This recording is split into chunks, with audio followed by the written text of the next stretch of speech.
So, kamusta po mga Streetwise? Ako po si Takero Miyamoto at welcome po sa aking munting channel. So, mga kababayan, alam naman po natin no, na ang isa po ngayon sa iimbestigahan ngayon ng Ombudsman at saka ng DPWH ay si Bongo. Si Bongo, oo. So, syempre si Bongo nagdrama-drama na naman, diba? Na, kung pwede na sana palitan ng pamilya, no? That's ang bullshit naman nun, di ba? So, alam niyo anong gusto kong sabihin dito? No? Si Bongo, mga kababayan, natututo na po na gumawa ng drama. Pero in the first place, huwag siya magdadrama kung meron namang ebidensya laban sa kanya. Kasi ngayon, no, actually, malaking tulong po talaga minsan tong Rappler eh. Ang ganda po ng video ng Rappler, no, papakita ko mamaya, no, na talagang konektado po talaga si Bongo dito nga po sa mga diskaya. At lumaki po ang kita ng CLTG, yung kumpanya nga po ng tatay daw ni Bongo, no? Lumaki po yung kita niya nung panahon nga po ni Digong. At ito po ay pakikipag partnership nga po sa mga diskaya. So, ang point ko dito, may ebidensya. Di ba magdadrama-drama ka ngayon sa press conference mo na ikaw ay biktima, no, ng politika, in the first place, may ebidensya laban talaga sa'yo. O, so sabi dito, tingnan nyo to. Ano ba yun? Ito DPWH Ombudsman investigating Bongo. Family firm ties with Diskaya. O, dalawa nag-iimbestiga ngayon kay Bongo, Ombudsman at saka DPWH. Dalawa. O. Pogi talaga ni Bongo. Pogi. Ano sabi dito? Department of Public Works and Highway Secretary Vince Dizon said that the agency together with the Office of the Ombudsman is investigating the links between CLTG Builders, a company owned by Senator Bongo's father, Desiderio Go, and the Diskayas. Alam niyo, paulit-ulit ko sinasabi to eh. Paano kami maniniwala na walang kinalaman si Bongo dyan sa CLTG na yan? In the first place, pangalan pa lang, CLTG Builders. Christopher Lawrence Tesoro Go. Oh. Ay, kapag may ad, skip nyo na lang po. Pag may ad, skip na lang. Di ba? Ganun pa lang eh. We are looking at the connections between Diskayas and the CLTG. Yun yung usapan namin ni Ombudsman. Boying kagabi. Diba? So, Ombudsman Boying, Dizon said in interview on Thursday, October 16. Okay. So, mga kababayan, ito po, ito medyo malabo lang eh. So, ito yung CLTG joint ventures ng panahon nga po ni Digong. 2017 ito eh. Yan si LTG ito po yung joint ventures niya with the Diskaya. Yan So, umabot to ng 800 million. 2017 lang ito. Pero pagpasok po ng 2018, pumalo na po ng billion yan. Mamaya papakita ko mamaya, So, ano bang issue dito? Mga kababayan, tandaan po natin, tandaan natin. Na kung meron mang contractor talaga, ang unang-unang paparusahan dito, mga Diskaya po yun.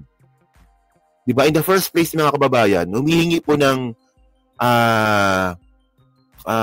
ng pagiging witness, state witness ng mga Diskaya sa DOJ, sa ICI. Pero hindi po sila pinagbigyan. Kaya nga nangyari ng isang araw, nung nalaman na po ng mga Diskaya na sila po hindi po mapagbibigyan sa kanilang request para maging state witness, hindi na po sila nakapag-ugnayan sa ICI. Lalabanan na lang po nila yung kaso. Kaya nila yun, may pera sila eh. Yun nga lang, naka-freeze yung mga bank accounts, So, yun nga yung point. So, kung meron mang paparusahan dito at meron mang implicated talaga na kumpanya dito, mga Diskaya yun. So, syempre, bilang isang dating alalay ni Digong, sapsap ka dati ni Digong, personal assistant ka ni Digong, at meron kang kumpanya na contractor, hindi talaga may iwasan mga kababayan na makonekta ka dito. Kaya tigil-tigilan mo kami, Bongo, dyan sa drama mo na ikaw ay biktima dito ng harassment ng politika. Hindi po yun. May ebidensya laban sa'yo. Well, kung malinis po talaga yung magiging resulta ng investigasyon, so swerte mo. Ibig sabihin, malinis talaga. Drama mo paano kami? So ngayon, tinan nyo to. At saka hindi naman to bago. Ako maniniwala po ang harassment ng isang bagay pag bago yung issue. Ito itong nabalita ito September 6, 2018 pa to. 2018 pa nababalita ng mga kababayan. Firms of Bongo Kin, top contractors, many JVs delayed projects in Davao. So may part nga po dito, na nakalagay dito, CLTG Rodriguez said that the company decided to engage in joint ventures because it wanted to qualify for bigger projects and more experience to be able to upgrade. So, its license and contracting limit. She said that they knew about 3W in St. Gerard. So, meron talaga. St. Gerard Construction and 3W Builders are among the top 10 contractors in Davao, which meant they to have multiple big projects on their own. So nakakakuha na pala talaga yung CLTG, ay nakakakuha na po talaga yung kumpanya na St. Gerard na malalaking proyekto panahon pa lang ni Digong. At dito po kumukonekta po dito si Bongo. Mga kababayan, hindi naman po kasi ganun kalaki yung construction company po ni Bongo. Diba? Tawagin na po natin kay Bongo yan. Sabihin na nga po natin kay Bongo yan. Huwag na po natin loko yung sarili natin. Kay Bongo po yan. Si LTG na nga Christopher Loris Sorogo Diba? Hindi po ganun kalaki po yung kumpanya po na yan, yung si LTG. Ano lang yan B-license lang po yan. B-license company lang po yan. Ang nakakatawa kasi dito, hindi pwedeng makakuha yung isang B-license company ng mga malalaking proyekto. Dapat po dapat po AAA ang nakakakuha. Pero nakakapagtaka dito mga kababayan, bakit binibigay sa Davao City mismo yung proyekto na malalaking proyekto ng infrastructure sa CLTG na isang category B license lang po na contractor. Tapos, makipag-partnership po sa A license, AAA license na katulad nga po ng Triple W at saka ng St. Gerard na mga diskaya. Doon pa lang may anomalya na. May something na mali na talaga doon. Baliktad So ngayon, ano dyan gusto ko lang i-share sa inyo itong video ng Rappler kasi baka hindi nyo pa napapanood.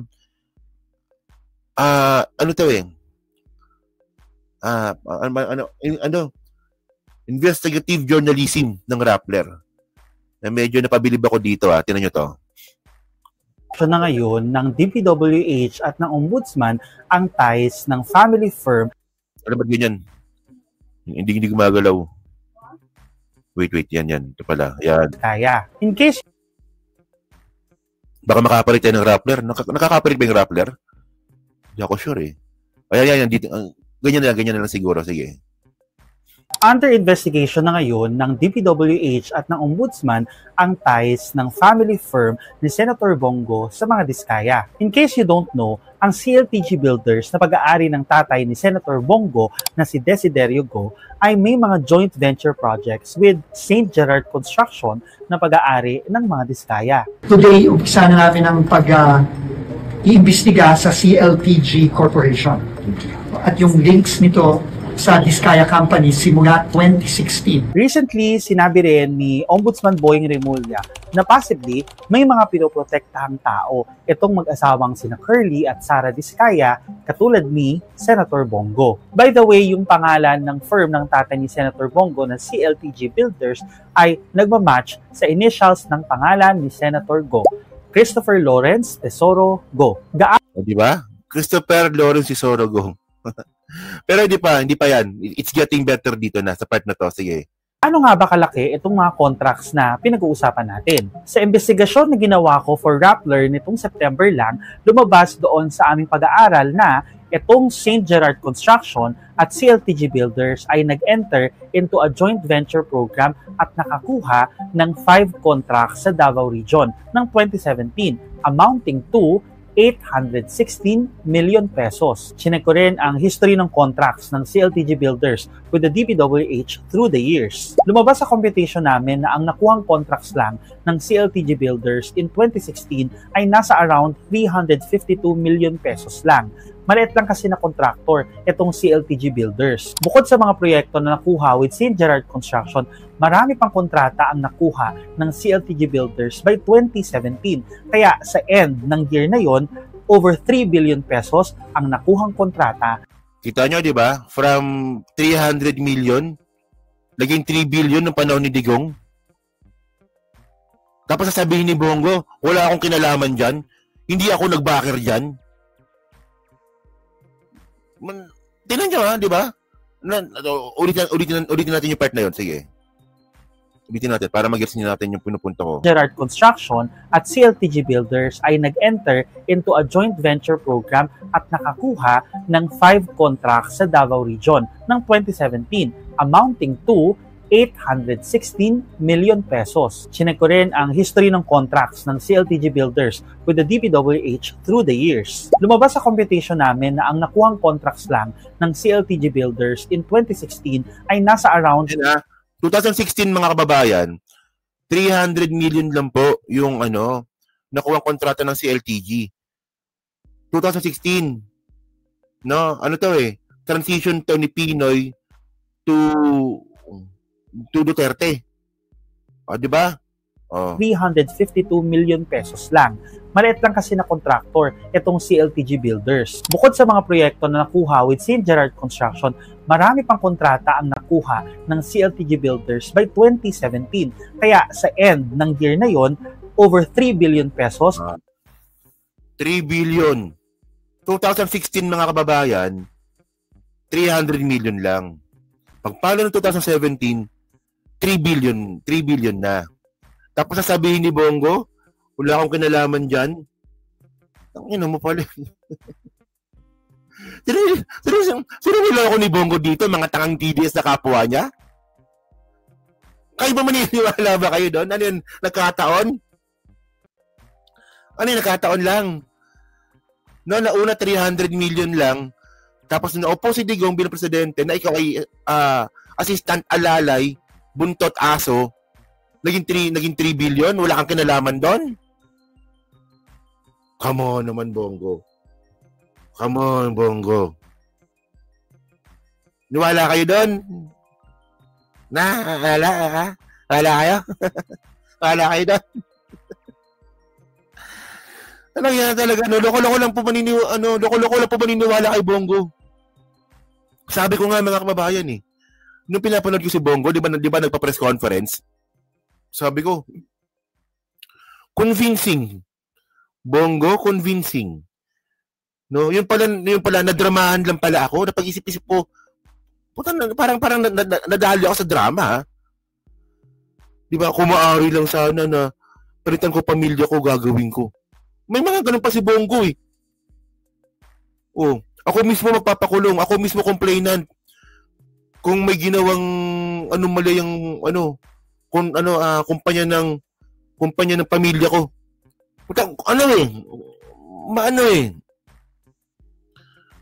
May parting na convince ako Oo nga pala. Pwede. Basta ikaw, pero eventually naisip ko malabo mangyari, wala kang kinalaman Malabo mangyari, lumaki yung kinita ng kumpanya ninyo nung panahon ni Digong Malabo, wala kang kinalaman dito Di ba? O lang sana na na lumevel, kung tumaas ng konti, 300 million, naging 500 million, yun medyo katanggap-tanggap pa yun Di ba? Katanggap-tanggap pa yun Kunwari, di ba, una 300 million yung nakuwang kontrata, pagdating na po ng Duterte presidency, naging 500 million, yun medyo katanggap-tanggap pa yun Pero from 300 million, naging 3 billion,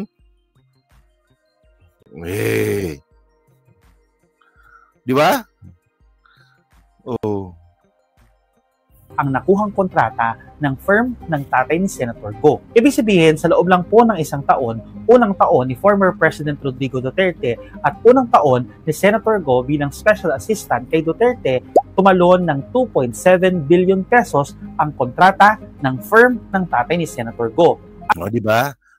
Dati ayoko ng Rappler eh. Pero ngayon, nawiwili na ako sa Rappler na, na bumisita eh. Yan, Rappler, PCIJ, nawiwili, Vera Files. Nawiwili na ako sa kanila eh.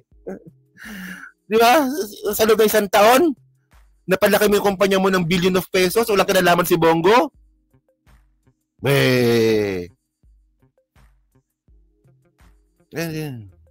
Ang laki ng talon, di ba? Lumaki ng ganoon ang mga contracts because aside from St. Gerard Construction, nakipag-partner din itong CLTG Builders with other big contractors, katulad na lamang ng 3W Builders at ng Relly Construction. And from 2016 to 2018, first 3 years ni former President Rodrigo Duterte, nakakuha ang CLTG Builders ng 42 projects amounting to 3.6 billion pesos. By Grabe, no, di ba? From 300 million, naging billion-billion na. Tapos sabihin ni Bongo, biktima siya ng politika. So, ang point ko dito mga babayan, may evidence na nag-implicate kay Bongo. Di ba? So, ang lusot na lang talaga dito ni Bongo, hindi ko kumpanya yan, kumpanya ng tatay ko yan. Ganoon na lang. Kahit na si LTG pangalan yan, kumpanya ng tatay ko yan. 2019, hindi na po ulit kumuha ng kontrata ang CLTG Builders sa DPWH. Pero yung firm po na Alfrego, pag-aari po yan ng kapatid ni Senator Go, ay active pa rin sa DPWH contracts at nakakuha pa nga from 2023 to 2024 ng flood control projects amounting to 327 million pesos. Ngayon lumabas po ulit itong issue ng CLTG Builders. Ang sabi ni Senator Go, welcome naman daw sa kanya ang mga investigation. Let the facts speak for themselves. Wala po akong itinatago. Wala po akong Wala doon tinatago. O, tinan nyo, wala doon tinatago. O, kung hindi pa siya ni-report ng Rappler dati, hindi pa siya aamin. Ganun ba yung walang tinatago? Kasi kung walang tinatago, dapat, nung hearing pa lang kay Marcoleta, kapartner ko dati yung mga yan eh. Hindi ko alam na magnanakaw pala kayo. Dapat ganun. Di ba? Di ba? Inamin lang po ni Bongo na siya po implicated o may partnership with the Diskaya nung ni-report din po ito ng Rappler. Pero nung in the first place, nung si Marcoleta pa po yung may hawak ng Blue Ribbon Committee, tahimik lang po si Bongo, wala siyang binabanggit. Maliniwala sana ako kung inunahan ni Bongo Di ba? Kayo, may partnership pa tayo dati. Di ko alam na ganyan pala kayo. Dapat ganun. Takutan dahil wala akong kasalanan. Hindi ako sangkot sa anumang anomalya. Ang aking sinumpaang tungkulin ay ang maglingkod sa bayan. Well, hindi surprising yung mga ganitong investigation dahil ang dami-daming questions dito sa mga government contracts ng mga Diskaya. Nandyan yung alleged tax evasion nila, nandyan yung questions doon sa bidding process kung saan naging involved itong mga firms ng mga Diskaya. So, obviously, itong mga investigation ay mag-extend talaga sa mga contractor na nakapartner ng mga firm ng mga Diskaya. Especially na ang mga firms na yon, katulad ng CLTG Builders, ay dikit at malapit sa mga malalaking pangalan tulad ni Senator Bongo. O, diba? So, gets na natin. So, wag po tayo maniwala mga babae pag sinabi ni Bongo na wala siyang kinalaman. No? Kasi in the first place, ay na. Self-explanatory na po yun So, yun mga babae. So, kayo po, no? So, maraming salamat po, no? Naabot tayo ng 3:00 ng madaling araw. So, kayo po, pumasabi nyo nga po dito sa mga ebidensya nga po, nakita nga po, laban po kay Bongo, regarding nga po sa kanyang partnership dito po sa CLTG. So, kayo ba, naniniwala ba kayo dito? No?